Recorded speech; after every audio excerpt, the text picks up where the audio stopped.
Meanwhile, during UN climate conference in Dubai, in an atmosphere of rush and adrenaline, the Silkway team was able to meet with a journalist and TV host from CGTN, China's international broadcaster Guan Wang, who also came to one of the hottest cities in the world to cover the agenda of the UN's 28th conference on climate change.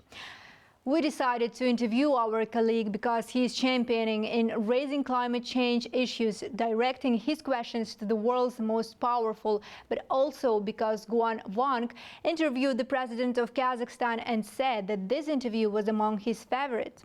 Why so? Let's have a look.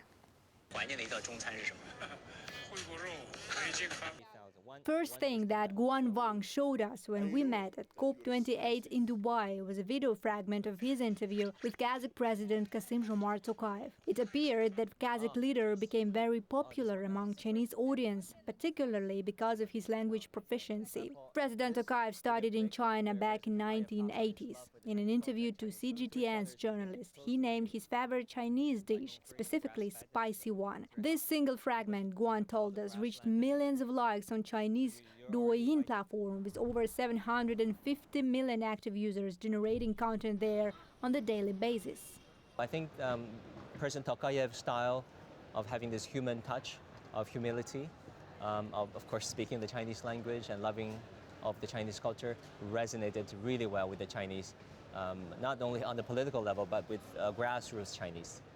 Guan Wang interviews political leaders all across the globe. In his program, Leaders Talk, he raises important political, economic and social issues and addresses them to the world's decision makers. He told us that interview with President Tokayev, one of his favorites, again, because it also was very informative and gave an understanding of the state of bilateral relations between Kazakhstan and China. In the modern world, Guan continued, it is important to raise topics of global significance. Climate change is definitely one of them. For example, our team, CGTN team, went to Kazakhstan recently and to, of course, cover the Belt and Road Initiative. But also, I think part of their reportages focused on the issue of climate change. You know, the melting snows at Tian Shan Mountains. That's very, very helpful.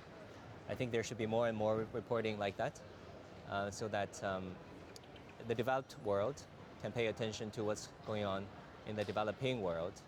Kazakh president amazes many foreign journalists and politicians because of his language's proficiency. Tokayev speaks 5 international languages, including Chinese. That is also seen as a reflection of the multilateral foreign policy of Kazakhstan, experts note. I'm Mangali, New Time, Dubai.